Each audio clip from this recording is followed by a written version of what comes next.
Hei, olen Natalie Vincent. Olen tehnyt toimittajatöitä jo vuosia.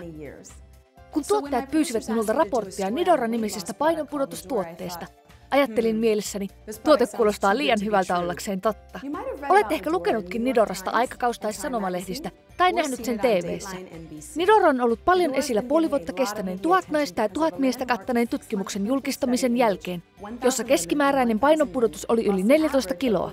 Uskomatonta tutkimuksissa oli se, että koehenkilöt pudottivat painoaan täysin ilman lääkkeitä ja muuttamatta ruokailu- ja liikuntatottumuksia. Kuulostaa liian hyvältä ollakseen totta vai mitä? Olin aivan samaa mieltä, kunnes kokeilin Nidoraa itse.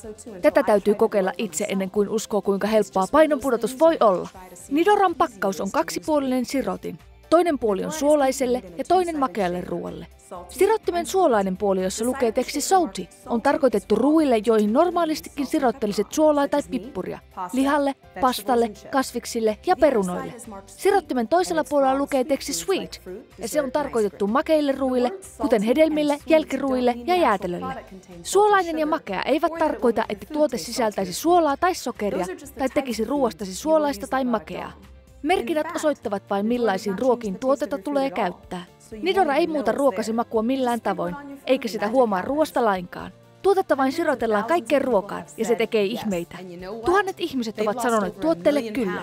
Yhdessä he ovat pudottaneet yli 500 000 kiloa. Katso näitä ennen ja jälkeen kuvia. Kaikki nämä ihmiset ovat pudottaneet roimasti painoa Nidoran avulla. Heitä tuskin tunnistaa enää vanhoista kuvistaan. Nidora auttoi heitä, ja se auttaa sinuakin. Tyytyväisyys taattu. Toimi nopeasti. Tuotteita on rajoitettu määrä. Tilaa Nidora osoitteesta www.nidora.com.